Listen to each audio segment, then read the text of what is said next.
Welcome to Guts and Guns, where we break down big ideas and deliver actionable insights. All in just a few minutes. Let's dive in. There's just something about Arizona's desert landscapes, isn't there? This huge, kind of ancient, wild feeling. Oh, absolutely. It really pulls you in. It's not just, dirt and rocks. No, it feels alive. And, well, for a lot of folks, getting out there, really exploring the remote spots, that often means using off-highway vehicles, OHVs. It's often the best way to access those places. Yeah. And Arizona is really something special because it isn't just one desert. You've actually got parts of 4 distinct U.S. desert regions meeting here. 4? Wow. Yeah, and that variety, that alone sets the stage for a huge range of experiences, different climates, different challenges. Okay, and that's exactly what we're digging into today. You shared a whole bunch of sources, articles, notes, research, all focused on Arizona's deserts and OHV use. Right. So our goal here is to, unpack all that, pull out the key stuff, and basically give you a shortcut to understanding this whole picture. We want to walk you through the ecology, touch on some cool trails, definitely break down the regulations, which can be a bit tricky, and maybe most importantly, talk about safety, ethics, and looking after these places. Yeah, environmental stewardship is huge here. So think of this as getting you up to speed, fast, maybe with a few surprising bits thrown in. Let's dive in, maybe start with the backdrop. Arizona's deserts themselves. Good idea. So you said 4 deserts. Which ones are we talking about? Okay, so Arizona sits at the crossroads of the Sonoran, the Mojave, the Chihuahuan, and the Great Basin deserts. Huh. Which means you can literally drive from, say, the classic saguaro forests down south, the Sonoran, way up to high-elevation sagebrush country in the north. It changes dramatically. And the Sonoran, that's the one most people picture, I guess. Phoenix, Tucson, the big cacti. That's the one. Covers most of southern and central Arizona. And it's unique because it gets rain twice a year. Oh, right. The monsoons. Yep. The summer monsoons plus winter storms. And that combo, plus fairly mild winters, means it supports incredible plant diversity, like more than any other desert on Earth. Really? Yeah. Saguaros, organ pipes, Palo Verde trees, ironwood. Mm-hmm. But, and this is critical for anyone visiting, summer temps are brutal. Easily over 110 Fahrenheit. Okay, so lush for a desert, but you've got to respect that heat. How's that compared to the Mojave up in the northwest corner? The Mojave is actually the driest desert in North America. It doesn't get that strong summer monsoon like the Sonoran does. Ah, okay. So the climate's more extreme, hotter summers, but also colder winters than the Sonoran. The iconic plant there is the Joshua tree. Think Kingman, Lake Mead area. Gotcha. Drier, bigger temperature swings. And then southeast Arizona, that's the Chihuahuan Desert. The sources made that one sound almost grassy sometimes. Yeah, it often looks like it. Yeah, the Chihuahuan can seem more like a grassland. It's higher elevation than the other two and gets most of its rain from summer monsoons, though it's a bit less reliable than the Sonorans. Its really defining feature in Arizona, though, are the Sky Islands. Right, I saw that term. What exactly are they? They're these isolated mountain ranges that just shoot up from the desert floor. They create totally different habitats. Cooler, wetter, like oak woods, even pine forests, right in the middle of the desert. Wow. Think around Bisbee, Sierra Vista, near Chiricahua National Monument, those areas. That is cool, like islands of green in the desert sea. Okay, and number 4, the Great Basin up north. Yeah, the Great Basin is Arizona's highest and coldest desert, found in northern Arizona, often tied to the Colorado Plateau. Cold desert. Yep. Hot, dry summers, sure, but cold winters with actual snow.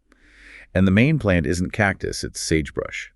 Much lower plant diversity than the Sonoran. And that name, Great Basin. It refers to a huge region where water doesn't flow out to the sea, it evaporates or sinks in. Shapes a very different kind of landscape. Okay, so 4 really distinct environments. Different heat, different terrain, even cold and snow. That straight away tells you the OHV experience is going to vary wildly. Absolutely. The ground under your wheels, the plants around you, the weather, the whole feel of the place, it all changes. And that dictates the trails and the challenges. So let's talk about some of those trails mentioned in the sources, keeping that diversity in mind, like down in the Sonoran near Tucson. Chiva Falls. Sounds pretty tough. It is. Chiva Falls is definitely rated difficult. Steep, rocky climbs, tricky descents, and this one big obstacle called 3 feathers. You need good ground clearance, a proper 4x4, or a capable UTV or ATV. And the payoff is the waterfall. Yeah, which flows seasonally, usually during the summer monsoon. Yeah. Seeing a waterfall in the desert like that is pretty special. Cool. And near Wickenburg, that Box Canyon Trail, you're actually riding in a riverbed. You are, yeah. It follows the Hassayampa River wash. So you're literally driving or riding in the stream through this narrow canyon. Saguaros lining the sides. Sounds amazing. It's very popular, especially with ATVs. It can get pretty wet and muddy, which is part of the fun for some riders. Definitely. And the Sonoran Desert National Monument has roads too, but it's crucial to remember the wilderness parts are off limits to vehicles, right? Absolutely critical. Designated wilderness means no motors, stick to the marked roads. And again, that extreme Sonoran heat, the sources strongly advise visiting between late fall and mid-spring. Summer is just punishingly hot. And watch for flash floods during monsoon season. Always. For sand lovers, there's also the Ehrenberg Sand Bowl near the Colorado River. Classic dune riding. Okay, shifting gears to the Mojave, northwest Arizona. Sounds like more sand, maybe some lake views? That's a fair summary. Trails often feature drier, sandier washes. Christmas Tree Pass was mentioned near the Colorado River. Relatively easy dirt road, famous for that quirky tradition of decorating a tree out there. Yeah. Then there's Meade Davis Power Road, longer, also rated easy. But the sources warn about rocky bits, sandy sections, potential washouts. They really recommend high clearance 4x4s for that one. And a lot of these Mojave trails seem connected to Lake Mead National Recreation Area. They are. And that brings up a key point we'll dig into more. You're often dealing with National Park Service rules there. Different agency, different rules. Exactly. NPS areas strictly limit OHV use to designated routes only. Yeah. No going off trail whatsoever. And yeah, descriptions often mention loose sand and dusty, so be prepared for that. Okay. Let's head southeast again to the Chihuahuan Desert, less saguaro, more grassland, and those sky islands. Precisely.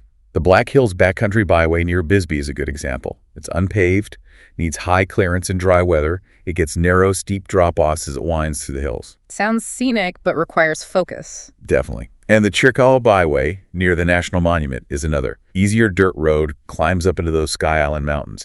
Incredible views you can see across states into Mexico. Wow. But that elevation change means the weather can shift fast. You need to check with the Forest Service for conditions and, crucially, get their motor vehicle use maps, the MVUMs.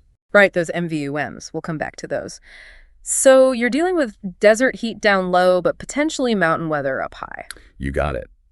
And many trails in this region, like around the South Patagonia Mountains, are in the Coronado National Forest. So U.S. Forest Service rules apply. Check the MVUM. Follow fire restrictions, watch for seasonal closures, different rules than BLM land or down in the Sonoran lowlands. Okay. And finally, way up north. Colorado Plateau, fringes of the Great Basin, some really different stuff there. For sure. The Cinder Hills OHV area near Flagstaff is totally unique. Volcanic cinders, right? Yeah, a huge area of volcanic cinder cones and fields. It's like riding on the moon.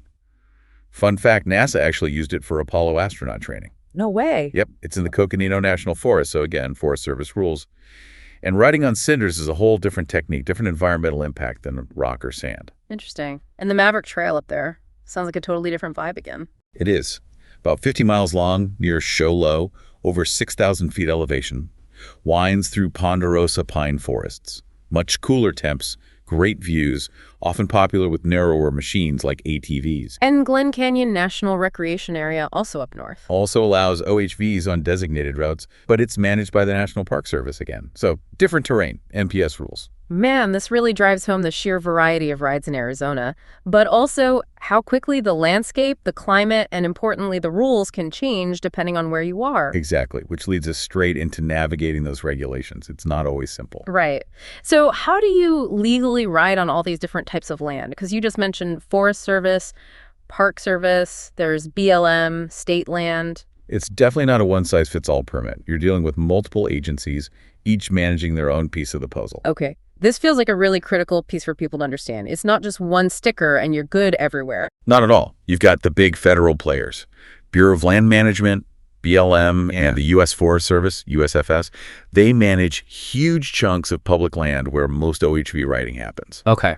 Then you have the National Park Service, NPS, managing places like Lake Mead and Glen Canyon, where OHVs are allowed, but only on very specific marked routes. Stricter rules there, generally. Generally, yes. And then at the state level, you've got the Arizona State Land Department, ASLD, managing state trust land, and the Arizona Game and Fish Department, AZGFD, which handles OHV registration and the decal program. And you kind of have to stack these rules depending on where you are. Pretty much. For BLM and Forest Service land, the basic rule is stay on designated roads and trails, period. The Forest Service uses those motor vehicle use maps, MVUMs we mentioned. Those are the legal documents showing what's open. So you absolutely need the right MVUM for the national forest you're in. You do. And some specific federal areas, like parts of the Tonto National Forest near Phoenix, require an additional permit just for that area, on top of any state requirements. Wow, okay. So state requirement PLUS, potentially a specific forest area permit, adds a layer. It does. And then there's state trust land, managed by ASLD and make money for schools, etc. It's different. Your state OHV decal lets you cross state trust land on existing marked routes. Just cross it. Just cross it. If you want to do anything else, park, unload, camp, have a picnic, anything you need, a separate ASLD recreational permit. It's about $15 a year for an individual or family. Ah, that's a key distinction. Traversing versus recreating. Okay, so let's talk about that main state requirement you mentioned first, the OHV decal. Right. The core thing for Arizona is the OHV decal.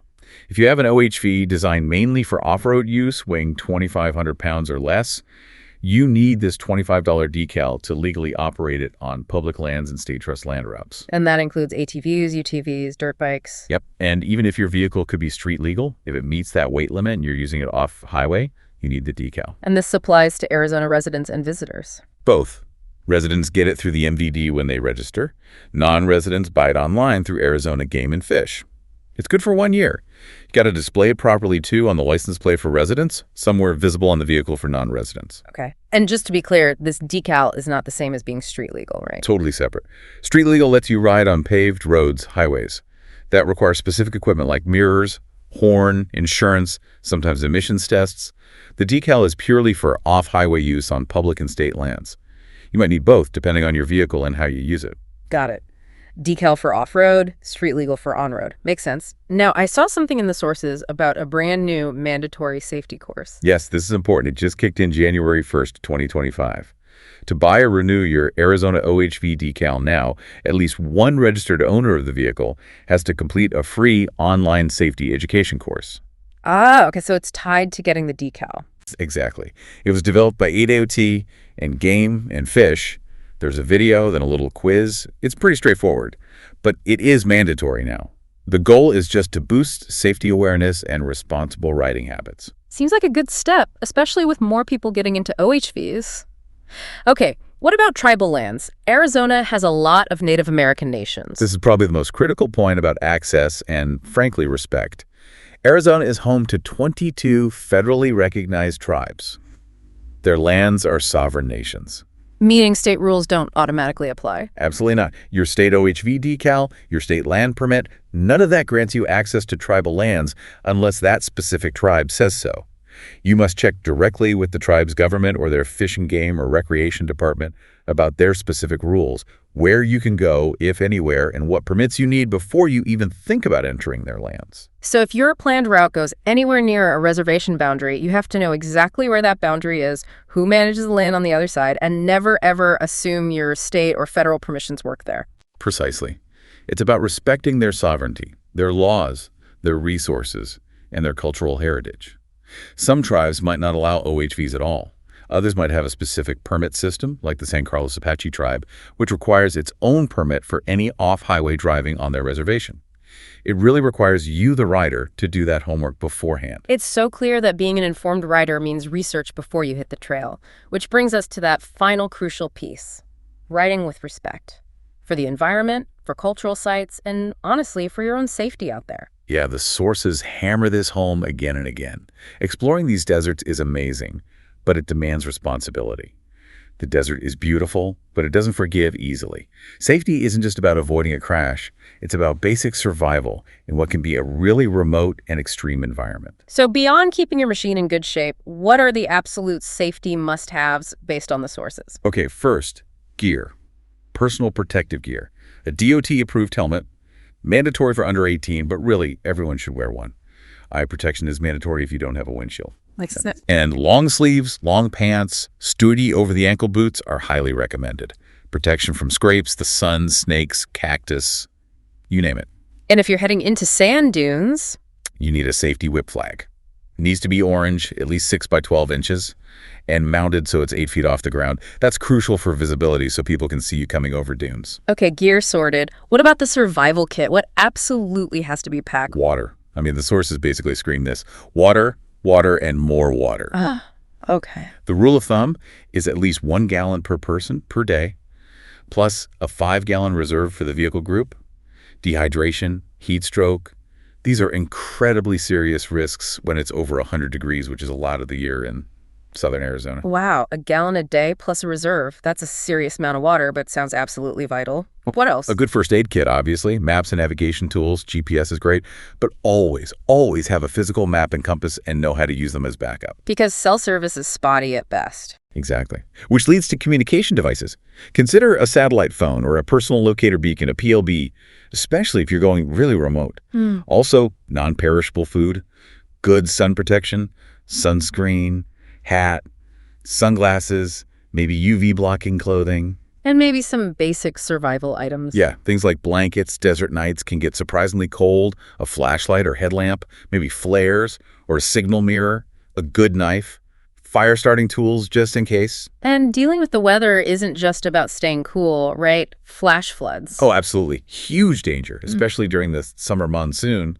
Those dry washes can become raging torrents incredibly fast, even if it's not raining right where you are. Never camp in a wash. Never try to cross flowing water if you don't know how deep or strong it is. Good advice. And in the higher places, like the Great Basin areas or those sky islands, you need to be ready for cold, wind, even snow sometimes. So pack layers. And just general common sense safety when you're out riding. Tell someone reliable your plan, where you're going, your route, when you expect to be back.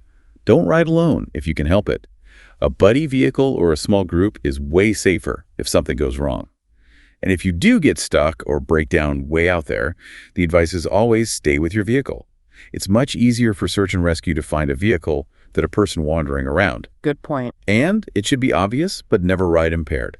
DUI laws apply just the same to OHVs on public lands. Okay, so that covers preparing yourself, your machine, your kit, planning for the environment. What about the ethical side? How do you ride responsibly, minimize your impact? This is where those TREAD principles really come into play. It's an acronym that agencies and groups promote, and it's a pretty good framework for ethical OHV use. TREAD. Okay, let's break it down. T is for travel responsibly. This is fundamental.